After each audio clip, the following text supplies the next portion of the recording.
চক্ষু পরীক্ষা শিবির আয়োজন করেছি বলতে আমাদের ভাঙড় তথা চন্দনেশ্বরে আমার যে স্কুল আছে শিশু ভারতী পাঠভবন, এই শিশু ভারতী পাঠভবনে আমরা এডুকেশনটা দিই নার্সারি টু ক্লাস 8 পর্যন্ত। 2007 সালে আমরা স্কুলটা প্রতিষ্ঠিত করেছি। আমরা বিভিন্ন সমাজসেবামূলক কাজ করে থাকি। পাশাপাশি এখন বর্তমানে দেখলাম যে মানুষের চোখের খুব সমস্যা, সেই জন্যে আমরা আমাদের শিশু ভারতী পাঠভবনের উদ্যোগে আমরা প্রায় 300 থেকে 400 লোকের চোখের অপারেশন সহ চশমা ফিরিয়ে দিচ্ছি। আজকে সেই 16 তারিখে ক্যাম্পটা আমরা করতে চলেছি এবং চলছে এখনও। এটাই দরকার যে মানুষের যারা দুস্থ গরিব চশমা কিনতে পারে না, চোখ দেখানোর জন্য বিভিন্ন বড় জায়গায় যেতে পারে না, তাদের পরিষেবা দেওয়ার জন্য আমরা আজকে এই উদ্যোগটা নিয়েছি শিশু ভারতী পাঠভবনের তরফ থেকে।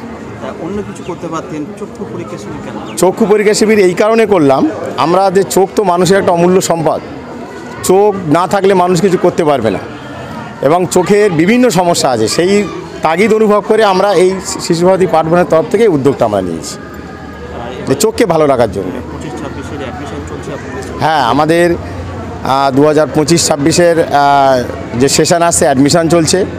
অটোমেটিক আমাদের পঠন পাঠন ভালো দেখে এলাকার মানুষজন আমাদের স্কুলে অ্যাডমিশন প্রক্রিয়া শুরু করেছে এবং সেখানে অ্যাডমিশন হয়েওছে। আরও আগামী দিনে আমরা স্কুলের ডেভেলপমেন্ট ভালো অ্যাকোমোডেশন করে পঠন পাঠন যদি আরও ভালো দিতে পারি, সেই জন্যে আমাদের আরও প্রক্রিয়া চলছে।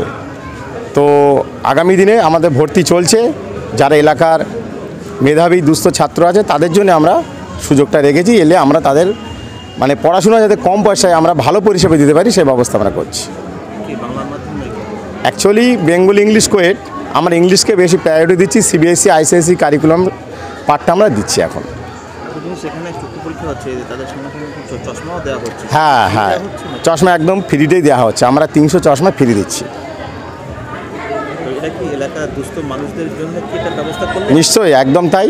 এলাকার যারা দুস্থ আছে, অসহায়, যারা চোখ আছে অথচ চোখ দিয়ে জল পড়ছে, দেখতে পায় না, চশমা কিনতে পারে না, তাদের পরিষেবা দেওয়ার জন্য আমরা এই উদ্যোগটা নিয়েছি।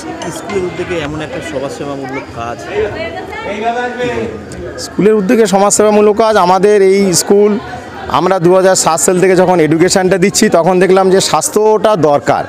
সেই কারণে আমরা বিভিন্ন অ্যাওয়ারনেস ক্যাম্প, তারপরে চক্ষু পরীক্ষা শিবির থেকে শুরু করে বিভিন্ন সমাজসেবামূলক কাজ, রক্তদান শিবির, সব কিছুই আমরা দিয়ে থাকি। এটা আমাদের দায়িত্ব বলে মনে করি, এটা সমাজের প্রতি আমাদের দায়িত্ব, কর্তব্য।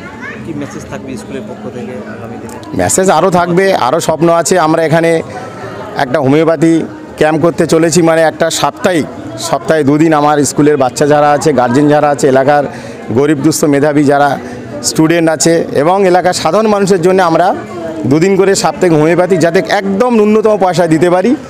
এই যেমন ইদানিং একটু আগে বিবি পোদ্দার হসপিটালের সহযোগিতা আমরা মেডিকেল ক্যাম্প করেছি, তাদের হার্ট অপারেশান একটু কম পয়সা করে দেওয়া, তাদের ইসিজি হার্টের অবস্থা কেমন আছে, সুগার টেস্ট করেছি, এসব বিভিন্ন সুযোগগুলো আমরা স্কুলের তরফ থেকে দেব। নিশ্চয়ই, যদি আমরা কাজ তো করছি, মানুষ যদি মনে করে সুবার্তা, সেটা সুবার্তা, অবশ্যই তো সুবার্তা। এটা আমরা তো শিক্ষার পাশাপাশি স্বাস্থ্যটাও দেখছি, অবশ্যই এটা সুবার্তা।